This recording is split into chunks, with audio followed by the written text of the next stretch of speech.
ಊರಿಗೆ ಇವನು ಚಿನ್ನದ ಕಳಶ, ಕೃಷ್ಣನ ಕರ್ಣನ ಹೋಲುವ ಮನುಷ್ಯ.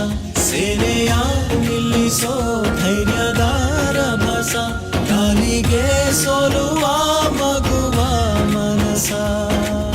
ಹರಿ ಹರಿ ಹರಿ ಮುಗಿಲೆತ್ತರ ಹರಿ ಶಿವನತ್ತಿರ ಮೆರೆಯುವ ನಂದಿ ನಂದಿ.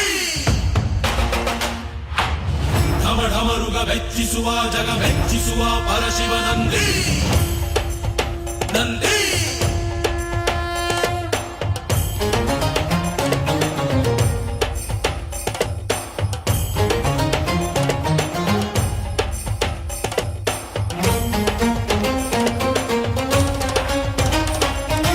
ಎಂಟೆದೆ ಬಂಟ ಇವನೇನೆ, ತೋಳಿಗೆ ತೋಳು ಕೊಡುತ್ತಾನೆ, ಇವನೆಂದರೆ ಶಿವನಿಗೂ ಇಷ್ಟಾನೆ.